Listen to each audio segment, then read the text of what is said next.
welcome back to the Metaltober channel here at YouTube. So I am here, of course, with my second video here for Metaltober.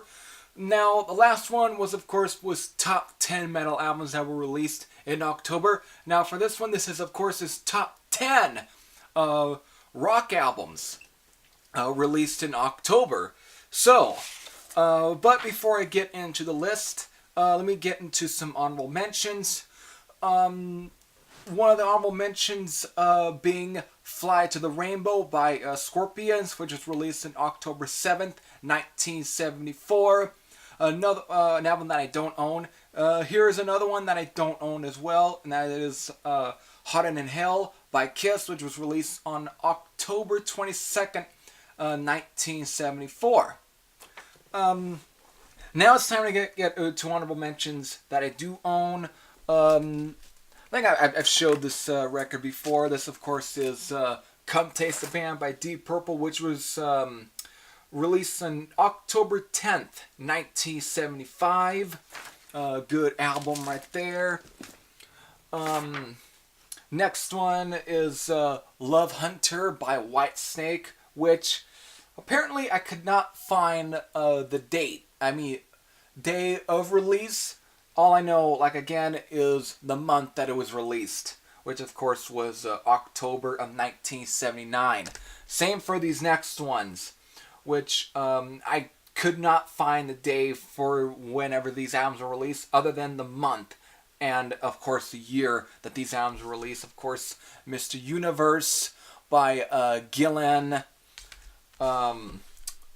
Double Trouble by Gillan, and Magic by Gillan. Yeah. So, I only know that those albums were released in October. So, finally, get into the actual 10 list. Coming in at number 10, surprisingly again, I just showed this band's album as an honorable mention, but this album sure made my 10 list. I cannot find the day that this album was released. I don't know why they can't find the day of release other than the month and the year. As, of course, is Trouble by Whitesnake, which again was released in October of 1978. But I can't find the day that this was released. Weird, huh? Very weird. But still, good album. Also, Love Hunter is also a good album as well. Alright, so coming in, number 9, just showed this band's albums as well, or this guy's album, I guess you can say. Of course, the album that's listed here was going to be the album I was going to show. However, I just showed it as an honorable mention because after listening to the album, I definitely had to bump it into the actual list. As, of course, is Glory Road by Gillan. Which, again, I could, surprisingly, again, with the Gillan albums, I cannot find the day of release, other than the month, which is weird. However, I also, while doing this, it's quite surprising how most of Gillan's albums were released in October. I guess Gillan must have loved the month of October, just like almost any hard rocker or metalhead. But still, just a great album right here. Glory Road, just classic tracks on here. Unchain Your Brain. On the Rocks. Running White Face, City Boy. Nervous.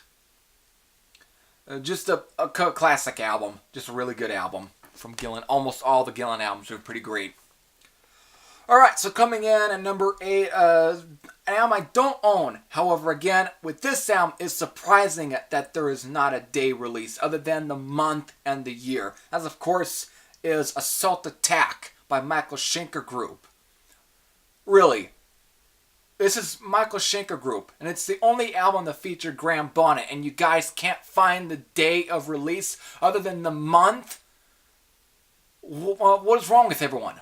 And, of course, I had to get some of this information from Wikipedia, which is, of course, a place that you can go into and pretty much kind of put in your information anyway. You can always edit. And you can't find the day of this release other than the month?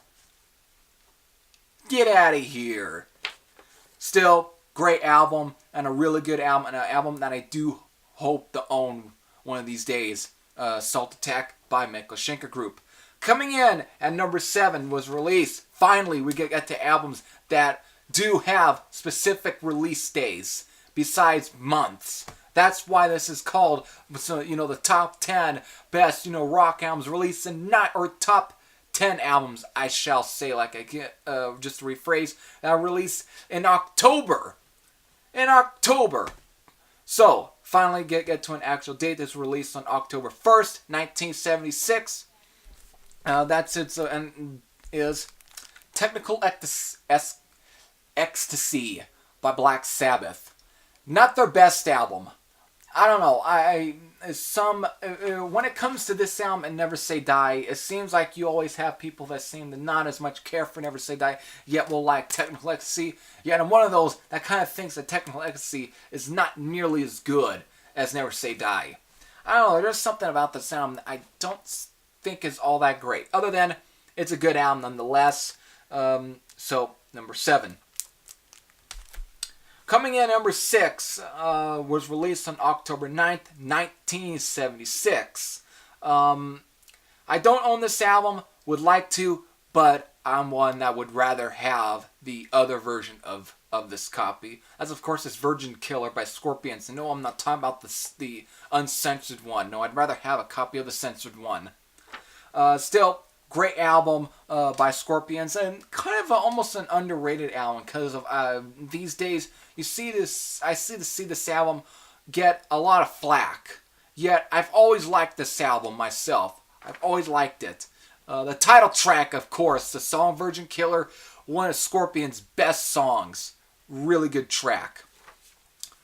So, moving on. Coming in at number 5 was released on October 10th, 1980. And it's Power Supply by Budgie. Definitely one of Budgie's more hard rock, heavy metal albums. Just a more straightforward album. Mostly, I think, to kind of to chime in on the whole popularity of the whole new wave or British heavy metal movement. So they definitely kind of were going for more of that sound. And they did a good job. It's definitely one of Budgie's probably one of their last really good albums. Really like that album. Alright, coming in at number 4 was released on October 13th, 1982, and that's, of course, Creatures of the Night by Kiss. Definitely a great, one of my favorite albums, actually, from Kiss. Sure, when you're looking at the whole background behind the album, it doesn't seem like it was recorded by Kiss. But, because of all the guest musicians, how many other musicians had to get in to actually do something for the album, to actually get it going. But what came out was a killer album, and I think this is probably one of the last really good Kiss albums. Just every track from here, from the title track, Saint and Sinner, Danger, one of the most underrated Kiss songs there ever is. The fact that a heavy metal band has yet to cover the track Danger is almost shocking. It's very heavy, very fast, and probably one of the most heavy metal tracks ever recorded by Kiss. And Eric Carr's drumming to then Paul Stanley's vocal performance and the guitar work. It's a killer track from Kiss, and probably the best song on this album. Alright, so coming in number 3 was released on October 17th, 2008, and I believe I bought this on the day that it was released. This, of course, is Black Ice by AC/DC. A lot of fond memories of this album. Though I don't really think of this as one of my favorite AC/DC albums, but at times this album grows on me more and more. Stormy Mayday, I swear, almost has a bit of a Led Zeppelin, Deep Purple sort of feel to it with its slide guitar. Also, at times, even reminded me of other Australian band, Rose Tattoo, who are very known for adding a lot of side guitar in their songs, and it's very much got that feel, and it's definitely a good album, nonetheless, from AC/DC. Oh, finally, we're in some more vinyl. Coming in at number 2 was released on October 22nd, 1969. Now, probably would be considered from this band. If I have to pick out one of my favorite albums from a band that I'm not a big fan of these days, but if I have to, it'd be this one album. And I think this is one of those cases where I think the second album is better than the first. That's, of course, is Led Zeppelin 2. Literally, this is by far one of my top favorite Led Zeppelin albums, and probably my number one favorite. A lot of memories with this album, and still, again, it's been a long time since I listened to it, but when I did re-listen to the album, one of the best albums of all time in a way, and definitely one of those that definitely pioneered the whole hard rock, heavy metal genre in a way. It definitely was one of those influential albums. Sure, Led Zeppelin might be an overrated band these days, but this album right here, just a classic album, and probably like I've just been saying throughout this whole time when showing this album and talking about it, it is my all-time favorite Led Zeppelin album. Alright, so coming in, number 1 was released on October 29th, 1984. Just showed this band already, their album from 1975. That's, of course, is Perfect Strangers by Deep Purple.